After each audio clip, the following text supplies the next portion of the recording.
Et bon matin!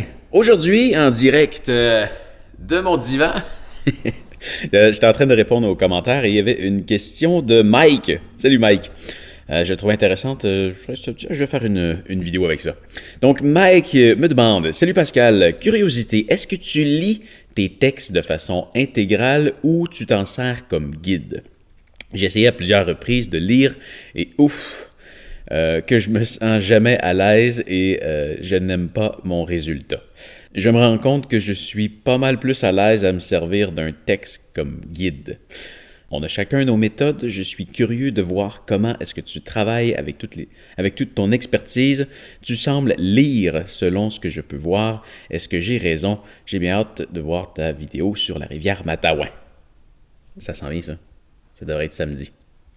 Bon, pour répondre à ta question, j'ai trois méthodes de gérer les textes que je fais à la caméra.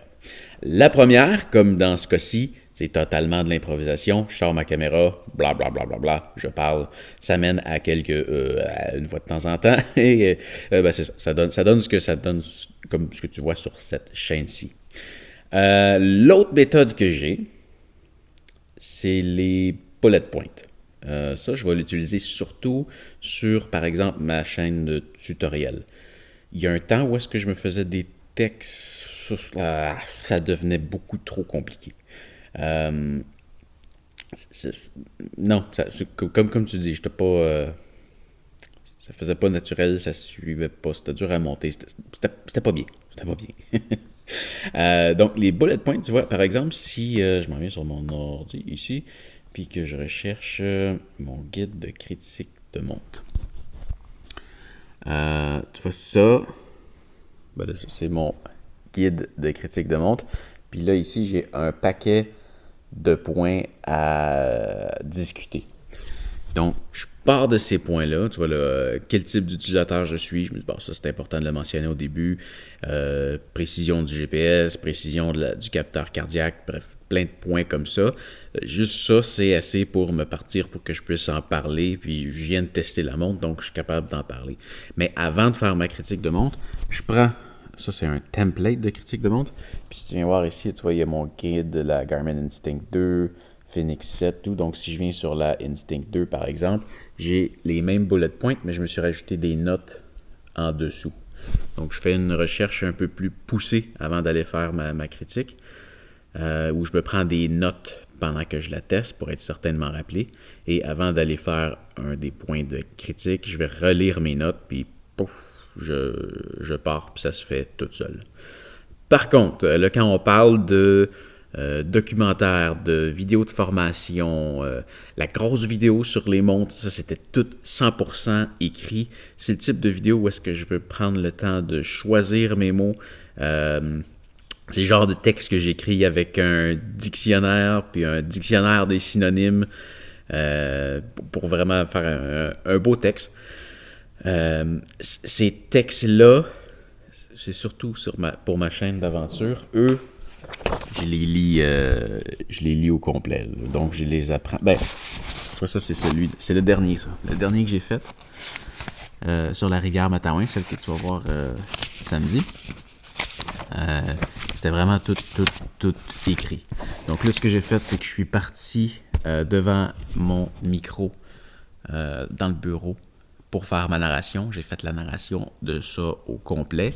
Donc là, vraiment, je le lis au complet. Puis là, au montage, je me suis pris des notes que, bon, ça, je vais aller refaire à la caméra. Donc là, à la caméra, j'ai juste eu à lire ceux-là. Donc la façon que ça fonctionne, c'est que j'apprends ma phrase et je la fais à la caméra. Donc, tu peux imaginer ce que ça donne sur une vidéo comme comment choisir sa montre. C'est très, très long. Très, très, très, très long. Si t'es pas à l'aise à les lire, il y a probablement une grosse partie de ça qui est ça va venir avec l'expérience. Ou probablement que tu les as écrits comme tu les écrirais pour un livre, admettons. Je te donne un exemple rapide. Va ici. J'ai vraiment écrit haha. Bon, j'en étais quand même pas.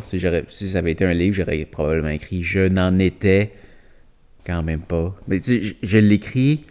Je l'écris dans un français parlé, si on veut. Tu vois, je pourrais peut-être même l'exagérer un peu plus. Là, tu sais. Je savais que c'était le fun. Ben, tu sais, j'aurais pu écrire J apostrophe savait. Je savais que c'était le fun.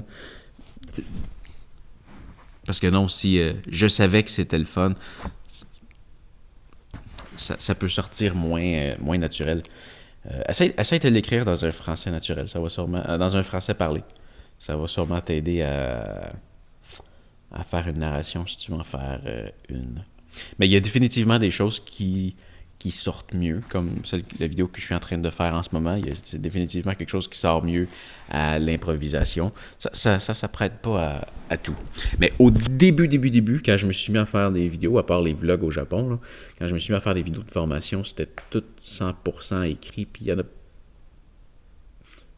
Ben, ça a l'air moins naturel que ça l'est aujourd'hui. Si tu retournes voir mes premières vidéos de formation, ça paraît plus que je lis un texte. Mais ça peut aussi être de l'habitude devant la caméra et tout. Bon, chose certaine, on devient meilleur avec le temps. Donc, hey, voilà, c'était la vidéo du jour. J'espère que ça a bien répondu à ta question. Si jamais tu as d'autres questions, n'hésite pas, écris-moi dans les commentaires, ça me fait toujours plaisir. Hey, attention à toi et on se revoit demain. Je te lance où, là? Je te lance là. Bye! Voyons. Ah.